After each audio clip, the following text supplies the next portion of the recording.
I am 81 years old, and I have been married to the same woman for 54 years. And I am going to tell you something that will make you uncomfortable. Love was never the problem. I need you to hear that. Because every song, every movie, every piece of advice you've ever gotten tells you the same thing. Love is enough. All you need is love. As long as you love each other, you'll make it. That is a beautiful lie. And I believed it for over half a century. And now I'm sitting at my kitchen table at 9 o'clock at night, staring at 2 teacups, mine barely sipped, hers completely untouched, a thin skin forming across the top of the chamomile like a seal over something dead. And I can tell you with absolute certainty that love by itself will not save you. The kitchen smells the way it always smells. Chamomile and dish soap and something stale underneath it all. Something I can't name. Like the air itself has gotten tired of circulating in this house. There's a clock above the stove that ticks so loud at night it sounds like a metronome counting down what's left. And across from me sits a woman I have loved since I was 26 years old. She is looking out the window at nothing. The backyard is dark. There's nothing to see out there. But she'd rather look at nothing than look at me. And the worst part, I understand why. Let me take you back, because this didn't happen overnight. That's what people don't understand about marriages that go quiet. It's not a car crash, it's rust.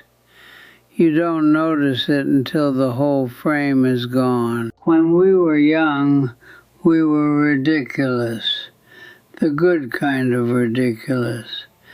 We had a 1-bedroom apartment with a radiator that clanked so loud you had to shout over it, and we thought that was hilarious. We danced in the kitchen to whatever was on the radio.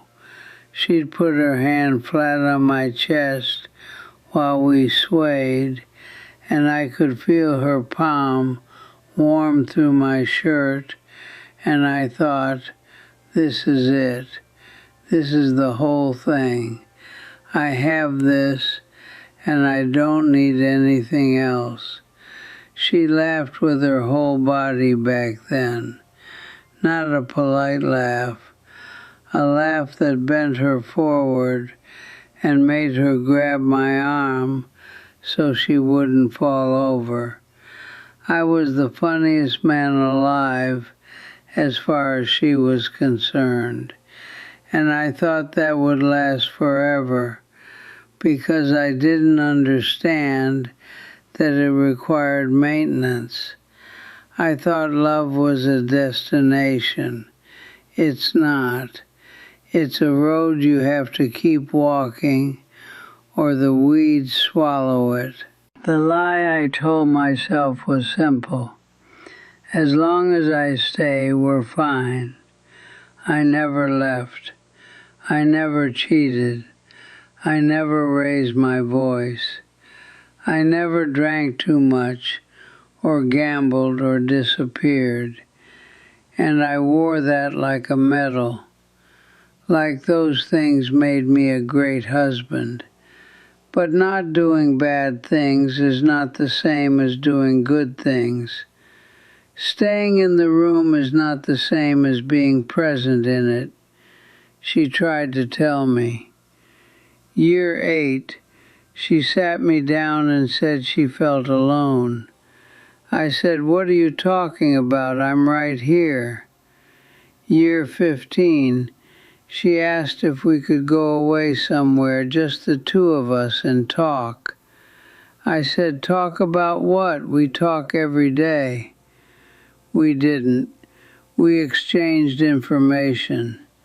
That's not talking. Year 20, she stopped asking. And I took that silence as proof that everything was fine. I actually thought her giving up was her being content. That is how blind I was. I could smell her perfume in the early years. Something with jasmine. She wore it every day. At some point she stopped wearing it. I couldn't tell you when. Couldn't tell you the year or the season. It just faded out, like a radio signal driving away from the tower. And I never once said, hey, what happened to that perfume I liked? Not once, because I wasn't paying attention. I was in the room, but I wasn't in the marriage. Now let me tell you about the night everything broke open. And I need to go slow here, because this is the part that matters. 5 months ago, same kitchen, same table, same 2 teacups. I'd made them the way I always do. Chamomile, 1 sugar in mine, nothing in hers. I set her cup down in front of her and sat across the table, and I said what I always say. How was your day? She said what she always says. Fine. And normally that's where it ends. Normally I nod and sip my tea, and she stares out the window, and the clock ticks, and we sit there for 20 minutes, and then she goes to bed, and I stay up, and that's our evening. That's been our evening for years, maybe a decade, maybe longer. I honestly don't know when the routine became the whole thing. But that night I looked at her cup, really looked at it. It was full, completely full. The tea had gone cold.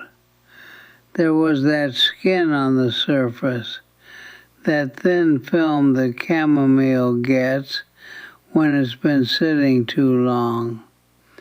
And something turned in my stomach, because I realized I couldn't remember the last time she actually drank the tea. I make it every night. I set it in front of her every night, and she never drinks it. How long had that been going on? A month? A year? 5 years? I had no idea. I'd been performing a ritual with no meaning, and I was too numb to notice. So I asked a different question. The first real question I'd asked her in God knows how long. Are you happy? The kitchen got so quiet I could hear the faucet dripping. That slow, deliberate drip, like the house itself was counting. The refrigerator hummed, that low electric hum that you only hear when nobody's speaking. I could smell the chamomile going bitter as it cooled. She didn't look away from the window, not at first. Then she turned to me, and her face wasn't angry. It wasn't sad. It was something worse than both of those things. It was still, like a lake that hasn't been touched by wind in so long The surface has gone solid.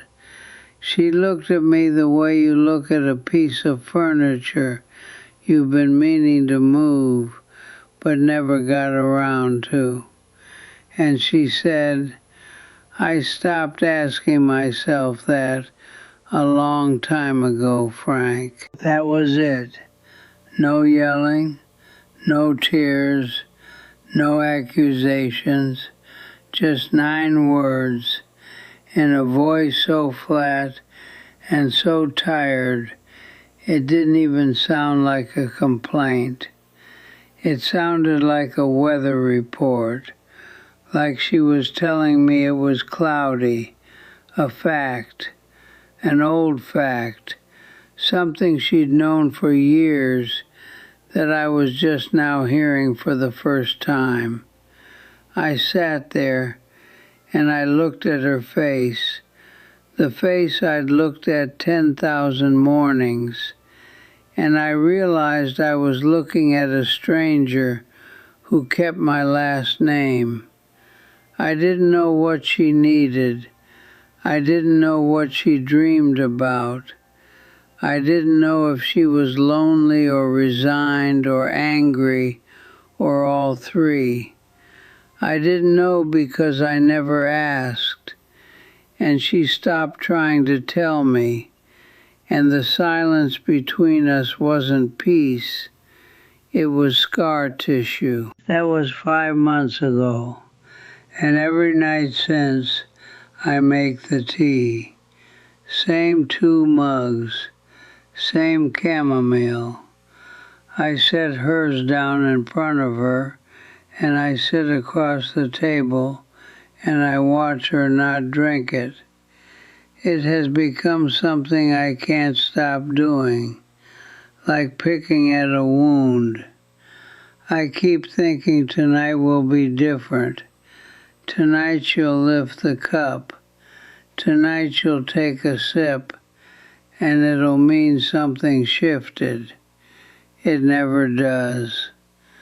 The cruelest part is that she's still here. She's 3 feet away from me. If I reached across the table, I could touch her hand. But 3 feet might as well be 3,000 miles when there's nothing crossing the distance. This isn't loneliness from absence. This is loneliness from presence. Sitting right next to someone and feeling like you're in an empty room.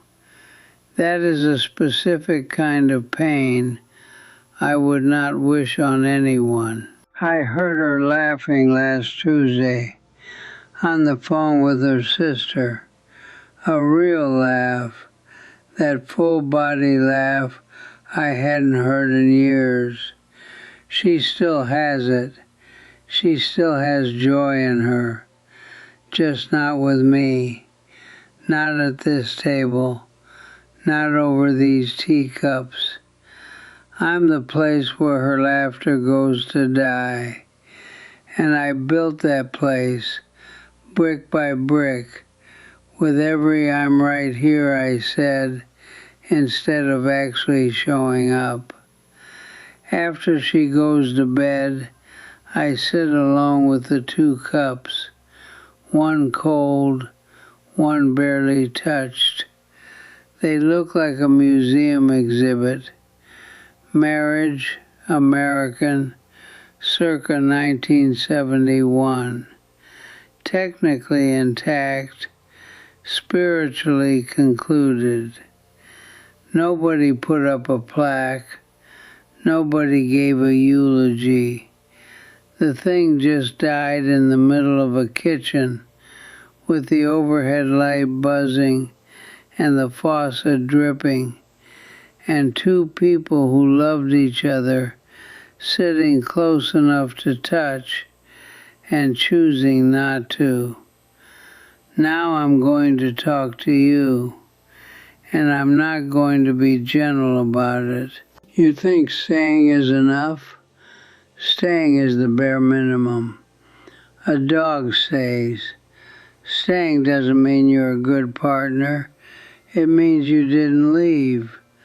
That's it. That's the floor, not the ceiling.